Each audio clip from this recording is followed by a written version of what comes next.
بسم اللہ الرحمن الرحیم۔ السلام علیکم NF ٹی وی کے ناظرین، آج کے درس حدیث میں خوش آمدید۔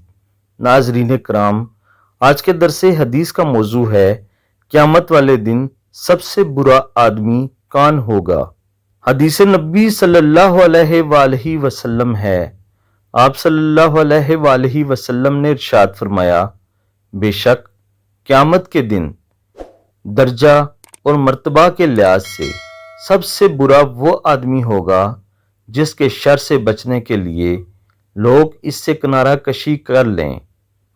ناظرین کرام، مفہوم حدیث یہ ہے کہ جس شخص کا اخلاق اس قدر برا ہوگا، اتنا ظالم ہوگا کہ لوگ اس کے شر سے بچنے کے لیے اس سے کنارہ کشی اختیار کر رہے ہوں گے، یا پھر معاشرے میں موجود وہ لوگ جن کی شرارتوں اور تخریب کاری سے بچنے کے لیے لوگ ان سے دور ہوتے ہیں یا ان کا سوشل بائیکاٹ کرتے ہیں، ایسے لوگ اپنا مقام دیکھ لیں کہ نبی اکرم صلی اللہ علیہ وآلہ وسلم نے ان کے لیے کیا ارشاد فرمایا ہے۔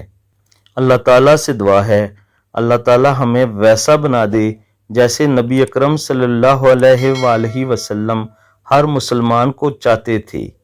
آمین ثم آمین۔